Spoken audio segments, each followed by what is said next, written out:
Olá a todos, sejam muito bem-vindos a mais uma sessão de mitos e lendas dedicada ao Antigo Egito. Hoje irei apresentar-vos o deus Thoth, o conjunto de 8 deuses denominado de Ogdoad, também venerado na cidade de Hermópolis, onde o deus Thoth foi venerado, e um pouco sobre a deusa Ísis, a deusa da magia, tão ligada ao deus Thoth.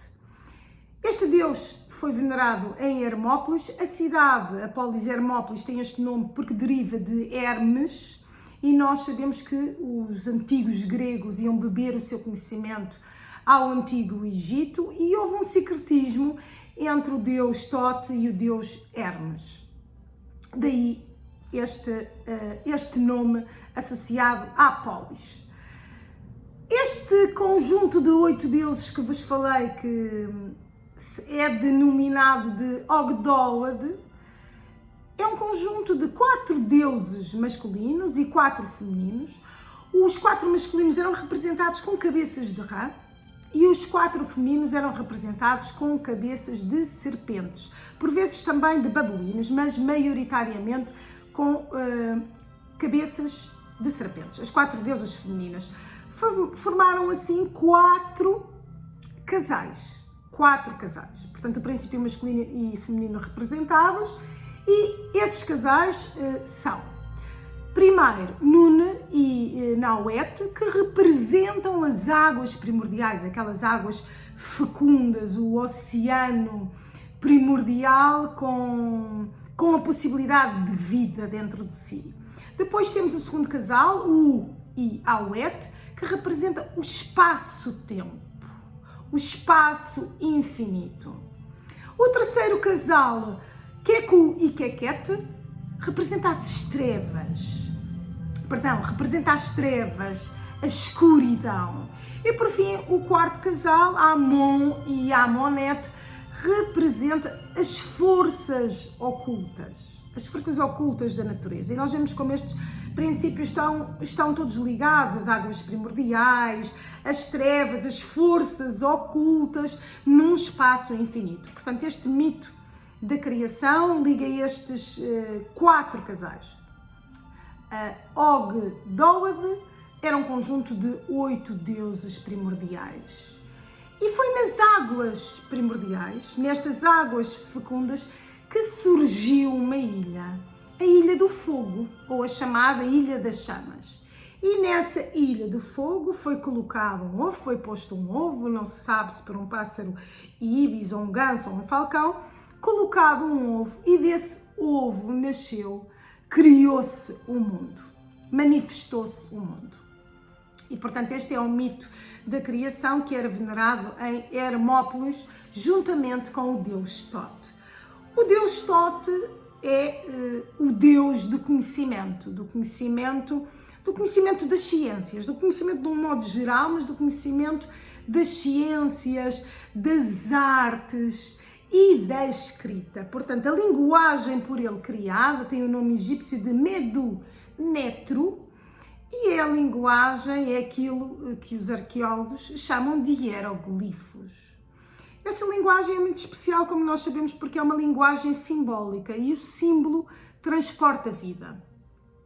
Transporta vida, não é como o alfabeto atual, se escrevermos as vogais, nós sabemos o conceito associado à palavra, mas quando temos um símbolo ali, um desenho vivo, transporta-nos para o volume, para a energia daquele objeto, por assim dizer, o efeito que aquele objeto tem na natureza e no ser humano. E, portanto, este Deus criou uma linguagem viva, os hieroglíficos, representativa de tudo o que estava no mundo criado, mas também representativa das forças invisíveis que originaram o mundo criado. Portanto, estava tudo contido nesta linguagem mágica, porque ele também é o deus da magia. E é o deus protetor dos escribas, claro, porque ensinou os egípcios a escreverem.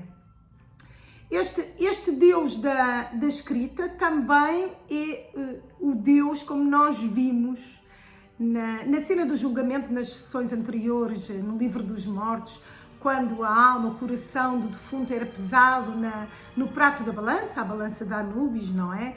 Juntamente com a pena da verdade, Maat, também estava presente, claro, o deus Thoth, que anotava tudo. Portanto, ele anotava, era o escriba não só dos deuses, mas o escriba não só aquele que criou a linguagem para a humanidade, mas também o escriba dos deuses. E digamos assim, ele anotava tudo o que acontecia. Portanto, era como se fosse um guardião da memória de todos os acontecimentos. Tudo o que acontecia, ele anotava. E na pesagem, nesse momento da balança, ele encontrava-se ao lado da Maat, da deusa Maat ou Maet, que representa a ordem cósmica, a justiça, a verdade. E também Thoth era bondoso e também estava muito próximo da verdade e da justiça e anotava tudo o que a pessoa ou o ser humano tinham feito e todas as respostas que dava às perguntas naquele momento da pesagem do coração, certo?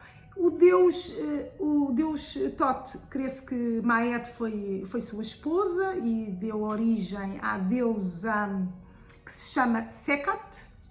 Não sei se é assim que se diz, que também é uma deusa associada à sabedoria, mas noutras versões ela aparece, a deusa Sekhat aparece como esposa dele, como esposa de Thoth e não Maat.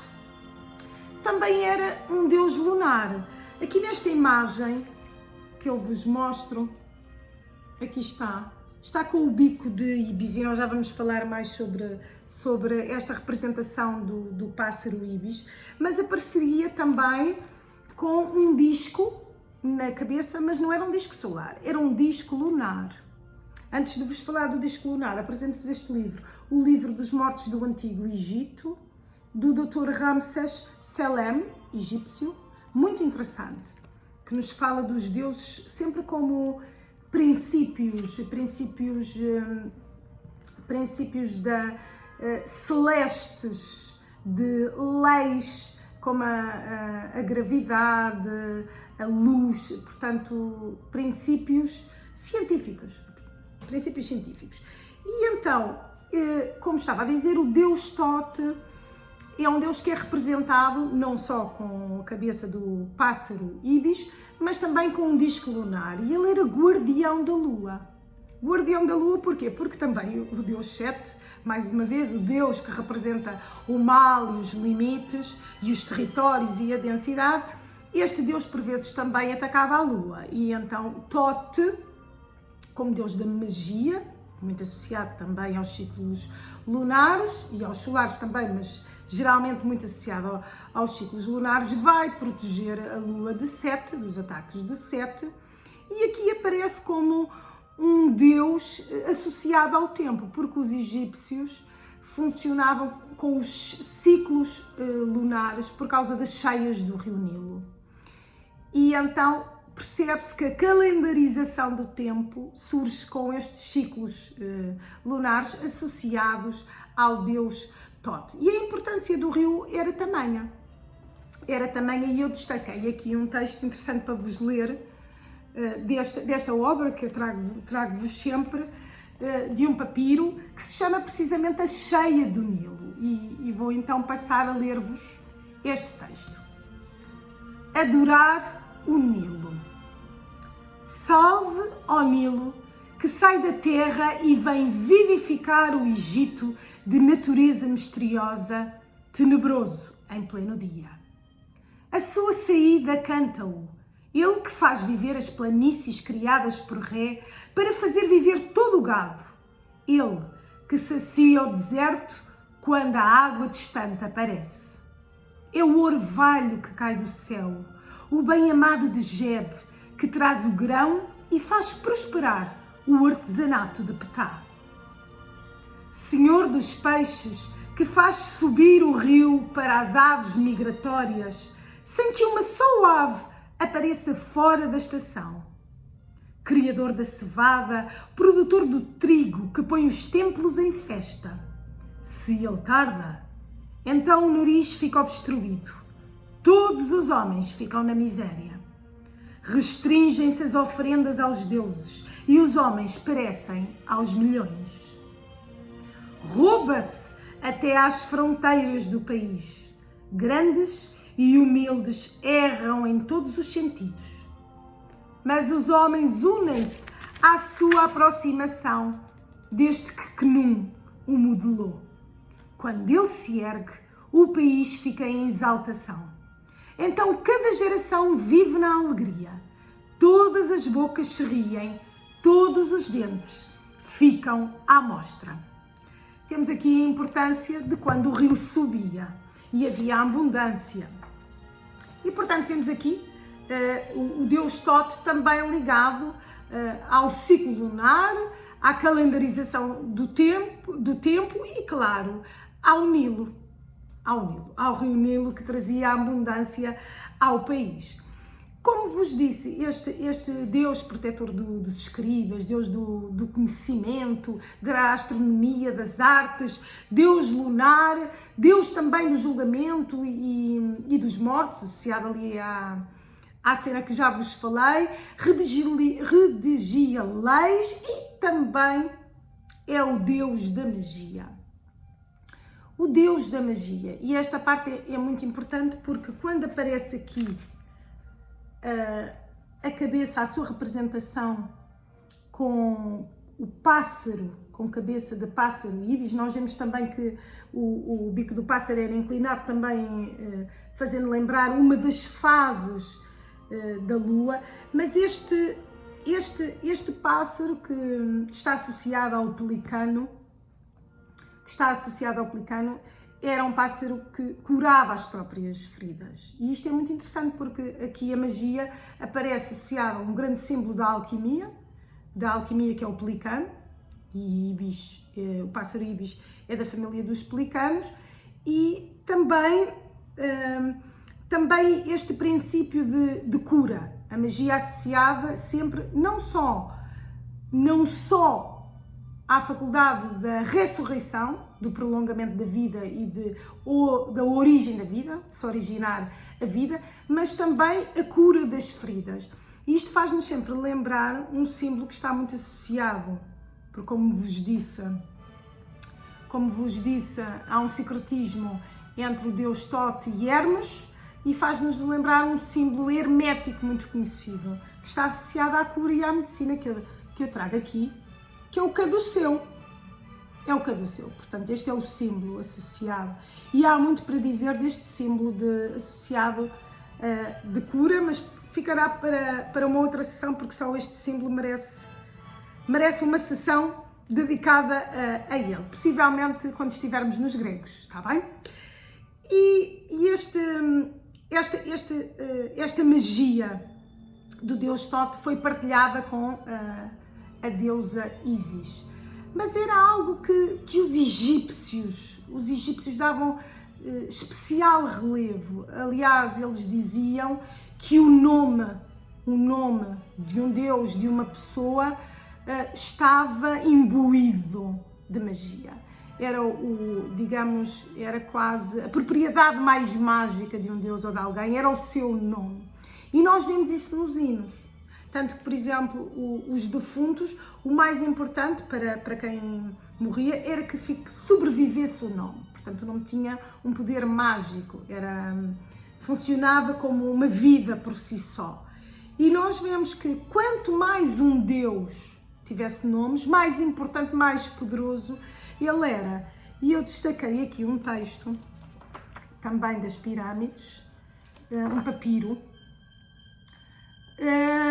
um hino a Ré, em que nós vemos a quantidade de nomes. Portanto, nós vemos o poder deste Deus pela quantidade de nomes que ele tinha. E vou-vos ler umas passagens. Salve a ti, Ré, que criaste os homens, Deus único, que vive de Maete, que fez e criou o que existe para o gado humano saído do seu olho. Senhor do céu, Senhor da terra, Criador dos seres que estão abaixo e dos que estão em cima. Senhor universal, touro da Enéade, Rei do céu distante, Senhor dos deuses, soberano que está à cabeça da Enéade, Deus divino que vem à existência por si mesmo, Deus primordial vindo à existência desde o começo. Gestos de alegria para ti, Criador de deuses. Atum que fez vir à existência os Requit, Senhor benfazejo, grande de amor. Quando ele resplandece, todos os rostos vivem. Eu louvo-te ao entardecer. Eu te apaziguo quando tu te deitas em vida. A barca da noite tem o coração aberto e a barca do dia, em júbilo, faz gestos de alegria quando elas se dirigem para ti. O Nun está em paz, a tua equipagem exulta, a tua Yarete derrotou os teus inimigos. A marcha da Popis foi travada. Tu deitas-te feliz, de coração aberto, no horizonte de Manu. E continuava sempre aqui a nomeação dos poderes, dos nomes do Deus. Pois bem, como vos disse, quantos mais nomes, mais poderes o Deus. Mas, na verdade, esta quantidade de nomes escondiam o nome oculto. Aquele que era mesmo detentor de todos os poderes. Dos poderes da vida e da morte. E é muito curioso porque a deusa Ísis, a deusa da magia, tão ligada a Thoth, e nós vimos nas sessões anteriores que Thoth sempre ajudou Ísis quando Osíris foi despedaçado, não é? E ela ressuscitou Osíris e depois concebeu Horus, portanto há todo um ato mágico auxiliada por Thoth. Também Horus, o filho de Osíris, quando perdeu o olho no combate com Sete, foi Thoth que ajudou também a regenerar a integridade física e a integridade do bem, porque era a luta do bem com o mal. E depois nós vemos Ísis aqui, que quer ir um pouco mais longe. E há aqui textos que revelam que ela quer ir um pouco mais longe dentro desta magia acerca dos segredos de como se origina a vida e de como é o processo da vida e da morte. Então eu vou-vos ler, este texto é lindíssimo, para mim é dos meus preferidos, porque é sobre Ísis e Ré, é um papiro, Ísis e Ré, e conta-nos como é que ela, por artes mágicas, conseguiu o nome oculto de Ré. Portanto, como nós vimos aqui com este hino, uma quantidade, e se eu continuasse a ler, havia uma quantidade de nomes que eram atribuídos ao Deus. Mas ela consegue, com a sua magia, consegue fragilizar o Deus Ré e só o cura se ele partilhar o seu nome oculto. O seu verdadeiro nome, aquele que detém todos os segredos da vida e da morte. Então vou-vos ler porque este texto é lindíssimo. Chama-se mesmo Ísis e Ré e também é deste livro que já vos apresentei várias vezes, de mitos e lendas. Ré era o grande senhor que tudo criara. Céu e terra, homens e deuses e toda a espécie de animais. Era o rei dos homens e dos deuses, sendo infinitamente variado em suas formas e infinitamente variável nos seus propósitos.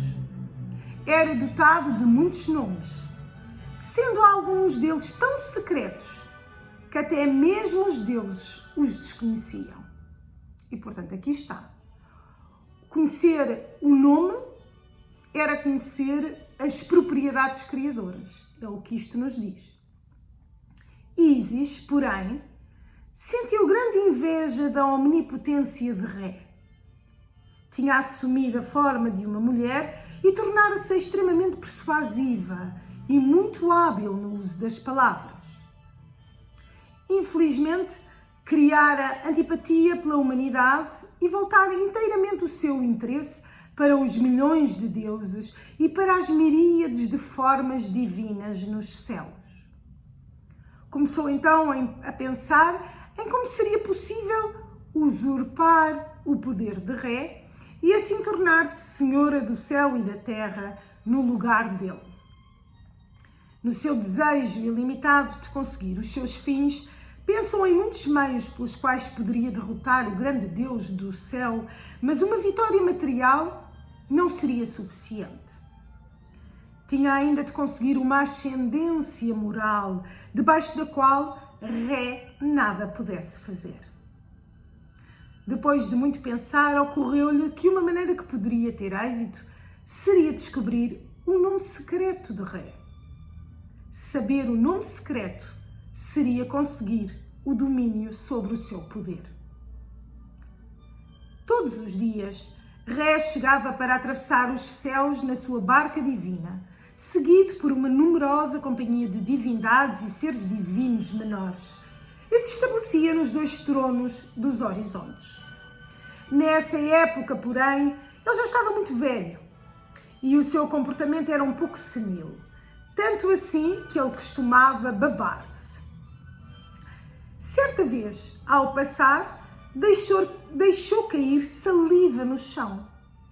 E Ísis, que vinha atrás dele, pegou um pouco da saliva misturada com a terra em que havia caído. Com esses materiais, fez uma espécie de argila e com ela modelou uma serpente em forma de seta. Enquanto a serpente estava em sua mão, ela permanecia sem vida. E dessa forma, Ísis colocou-a num sítio por onde Ré passaria na sua jornada diária através da terra. Quando o grande Deus solar, acompanhado pelo seu séquito divino, tomou o seu caminho e chegou ao local previsto, a serpente ganhou vida. Inspirada pela magia de Ísis nela colocada, cravou os dentes em Ré e este deu um forte grito que ressoou através dos céus. O que foi isso? Perguntou o séquito dos deuses e a pergunta foi repetida pelos deuses que seguiam Ré.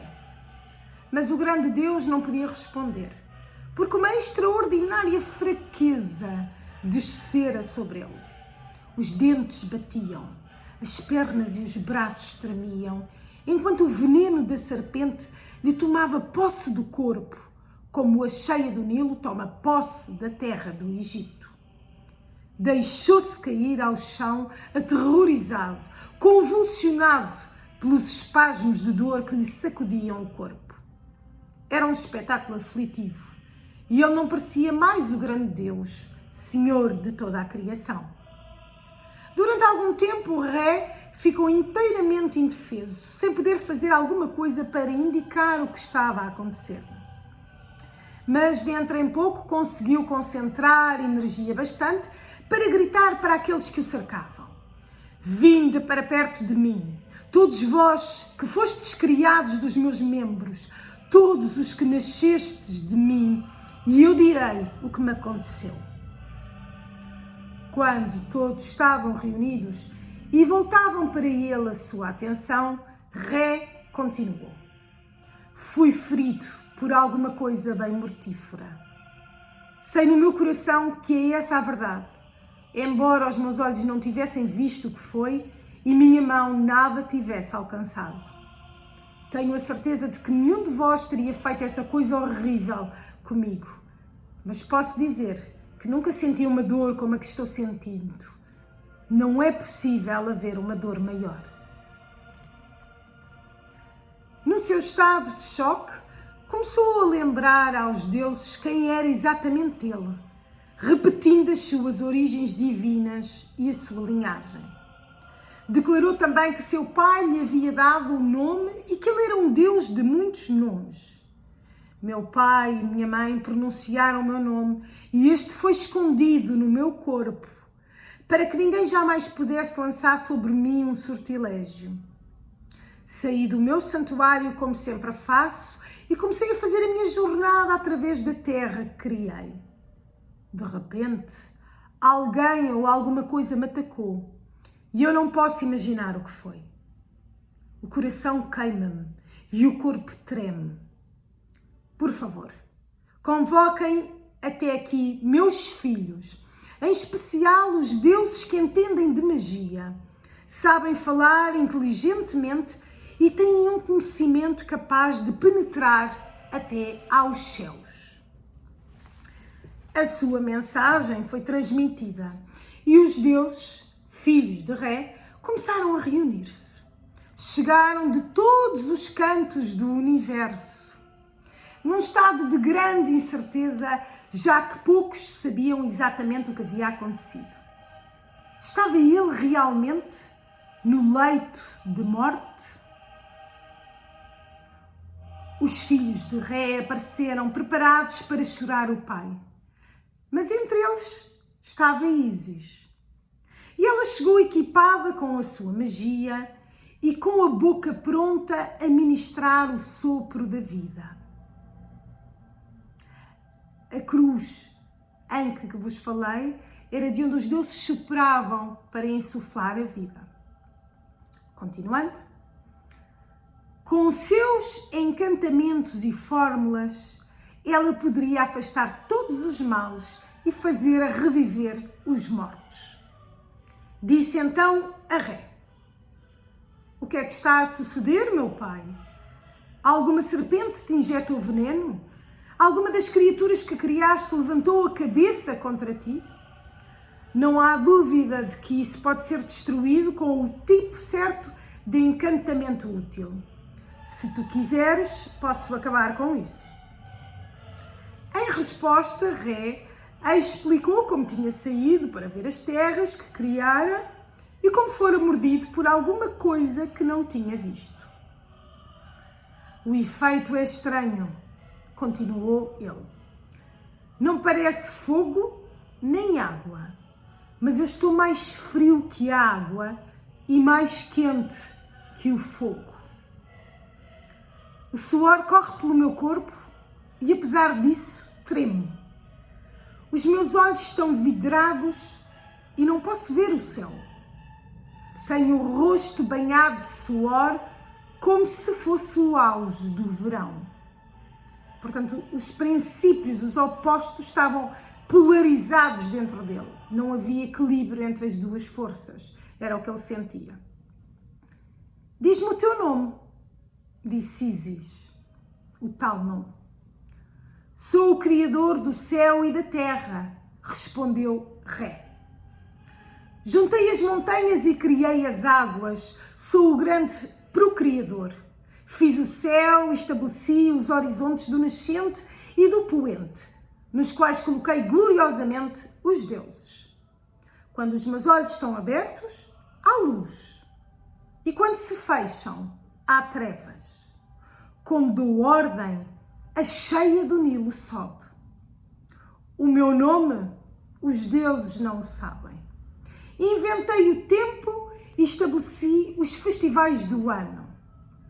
Lá está os ciclos solares a fazerem as estações do ano e ligados à natureza e aos ciclos agrários. Criei o fogo da vida, mediante o qual se fazem todas as obras. Ao amanhecer, sou Kepri. Ao meio-dia, Ré, e ao entardecer, Atum. O tal ciclo solar apresentado na sessão anterior. O sol da alvorada, o sol do meio-dia e o sol a pôr-se. Esta declaração de Ré de nada serviu, pois o veneno ainda lhe corria pelo corpo. Portanto, ele não chegou a revelar aqui, como vemos, o nome. Ele disse que não o poderia dizer. E responde Ísis: tudo isso está muito bem, respondeu Ísis, mas não me disseste realmente o teu nome. Se me disseres, tirar-te-ei o veneno do corpo. Quem me revelar o seu nome, viverá. Dado que não parecia haver decréscimo na força da dor, Ré cedeu a Ísis. Vou dar ouvidos à minha filha Ísis, de modo que o meu nome passará do meu corpo para o corpo dela. Foi ele oculto dentro de mim, o mais divino dos deuses, a fim de que eu pudesse navegar tranquilamente com a minha barca nos céus. depois que o meu nome passar do meu coração para ti, poderás dizê-lo ao teu filho Horus, mas só depois de adverti-lo solenemente de que não deve dizê-lo a mais ninguém. E nós vemos aqui a passagem do saber, dos saberes, para Ísis, mas também para o seu filho Horus. Depois de fazer essa declaração, Ré disse o seu nome secreto a Ísis, a grande mágica. Logo que ficou de posse do nome, Ísis tratou de proferir um encantamento adequado para libertar o corpo de Ré do veneno que o tolhia. Então o veneno deixou os membros de Ré e ele ficou inteiramente aliviado. Este texto belíssimo foi apresentado, é um texto que data da 19ª dinastia e consta de 2 papiros redigidos em escrita hierática, um oriundo do Baixo Egito, hoje no Museu Egípcio de Turim, o papiro de Turim, 1993, e um outro de Tebas, no Alto Egito, conhecido como papiro Chester Beatty 11. O primeiro contém a versão integral e o segundo está fragmentado. Portanto, foi o que vos acabei de ler. Assim apresentei-vos um pouco o deus Thoth, o conjunto de 8 deuses, 4 pares de deuses e deusas e o mito da criação associado a Hermópolis. Também vos falei um pouco aqui da deusa Ísis, como é que ela e o filho ficaram a saber profundamente os segredos da vida e da morte através de um ato mágico um pouco agressivo, direcionado ao deus Ré. Encontramos-nos na próxima sessão de mitos e lendas e também de mulheres e heroínas. Continuem a acompanhar-vos. Muito obrigada pela vossa presença e tudo de bom.